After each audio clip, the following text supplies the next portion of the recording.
राजस्थान में विधानसभा इलेक्शन बिल्कुल नज़दीक आ चुके हैं, इसलिए राजस्थान की सियासी गलियां फिलहाल राजनीतिक चर्चाओं से गूंज रही हैं।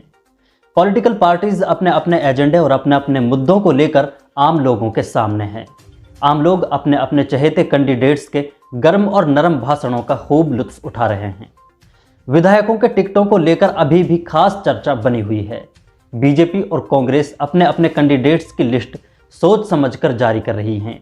दोनों पार्टियों की तरफ से कुछ कैंडिडेट्स को डिक्लेयर भी कर दिया गया है, लेकिन कुछ सीटें ऐसी हैं जिन पर अभी भी अपने कैंडिडेट्स को उतारना बाकी है। खासतौर पर अगर हम बात करें तो कामा से कांग्रेस टिकट को लेकर काफ़ी चर्चाएं चल रही हैं, जिसकी एक बड़ी वजह है कांग्रेस की तरफ से मौजूदा विधायक जाहिदा खान, जिनके खिलाफ लंबे वक्त से उनके एरिया में विरोध प्रदर्शन चल रहे हैं। जाहिदा खान के खिलाफ प्रोटेस्ट करने वाले और जाहिदा खान के सपोर्टर्स के बीच माहौल फिलहाल गर्म बना हुआ है।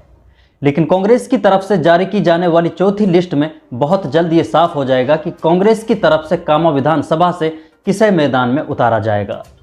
दूसरी तरफ तिजारा विधानसभा की बात करें तो बीजेपी की तरफ से बाबा बालक नाथ को लेकर साफ कर दिया गया है और बाबा बालक नाथ सियासी मैदान में अपने मुद्दों को लेकर लोगों से मुखातब हो रहे हैं। लेकिन कांग्रेस की तरफ से अभी तक भी तिजारा विधानसभा का टिकट भी डिक्लेयर नहीं किया गया है, लेकिन बहुत जल्द ही इसका ऐलान भी कर दिया जाएगा।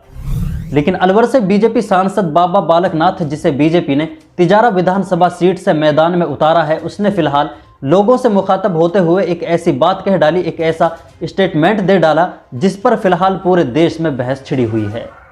बाबा बालक नाथ इससे पहले भी कई बार अपने स्टेटमेंट्स को लेकर कई बार चर्चाओं में आए थे, लेकिन इस बार उसकी तरफ से दिए गए भाषण से ऐसा लगता है जैसे उसने अपनी पार्टी के पोल को खोल दिया हो। फिलहाल जो भाषण बाबा बालक नाथ की तरफ से दिया गया है, उस पर तंज कसते हुए कहा जा रहा है कि इन्हीं कारणों से बीजेपी अपनी ज़्यादा सीटें जीतने में कामयाब होती है। बाबा बालक नाथ ने रैली के दौरान लोगों से मुखातब होते हुए एक कार्यक्रम में कहा कि अब की बार इलेक्शन में वोट इस तरह पड़ने वाले हैं कि गांव में अगर 1440 वोट होंगे तो 1450 वोट डाले जाएंगे, यानी जितने वोट्स एक गांव में नहीं होंगे उनसे ज़्यादा का वोट पोलिंग होने वाला है, जो वाकई एक गौर करने वाली बात है। लोग लगातार ये सवाल पूछ रहे हैं कि जितने वोट नहीं होंगे उससे ज़्यादा वोट कैसे डाले जा सकते हैं और कैसे डाले जाएंगे। लोगों का कहना है कि राजस्थान इलेक्शन में बीजेपी ईवीएम घोटाले को अंजाम देने जा रही है। बाबा बालक नाथ के इस बयान पर चुनाव आयोग ने नोटिस भेजा और 2 दिन में जवाब मांगा है। हालांकि विवाद बढ़ने के बाद इस पर बाद में बालक नाथ ने सफाई देते हुए कहा कि उसने ऐसा जनता को मोटिवेट करने के लिए और अपने कार्यकर्ताओं को मोटिवेट करने के लिए कहा था। बाबा बालक नाथ फिलहाल कई जगह धार्मिक मुद्दों पर भी बात करते हुए नजर आए हैं। उन पर कई बार ये सवाल उठ चुके हैं कि वो लोगों से धर्म के नाम पर वोट मांग रहे हैं। बाबा बालक नाथ को धर्म का सहारा इसलिए भी लेना पड़ रहा है कि उसके सामने बीजेपी के पूर्व लीडर मामन सिंह उसके सामने हैं, जिसने बीजेपी से टिकट ना मिलने पर पार्टी से बगावत की है और वो तिजारा से निर्दलीय चुनाव लड़ रहे हैं। ऐसे में बीजेपी के पास सबसे बड़ा मुद्दा धार्मिक मुद्दा जरूर होता है, जिसे बाबा बालक नाथ अच्छी तरह इस्तेमाल करना भी जानते हैं। लेकिन कांग्रेस की तरफ से उसके सामने कौन होगा, ये भी देखना दिलचस्प होगा।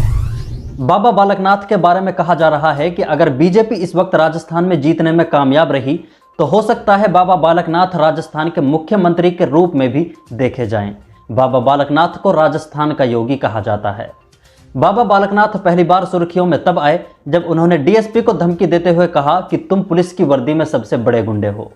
इसके अलावा बाबा बालक नाथ ने डीएसपी को धमकी देते हुए कहा था कि मेरा नाम याद रखना, मेरी लिस्ट में तुम 3 लोग हो, एक तो यहाँ का विधायक यानी अलवर का विधायक, और एक यहाँ का पुराना एसएचओ, और तीसरे मेरी लिस्ट में अब तुम शामिल हो चुके हो। आपकी इसके बारे में क्या राय है कमेंट बॉक्स में ज़रूर बताएं। वीडियो को लाइक कर दें और शेयर कर दें। अगर चैनल को सब्सक्राइब नहीं किया है तो चैनल को सब्सक्राइब ज़रूर कर दें। मिलते हैं अगले वीडियो में, तब तक के लिए आप अपना ख्याल रखें। अल्लाह हाफिज़।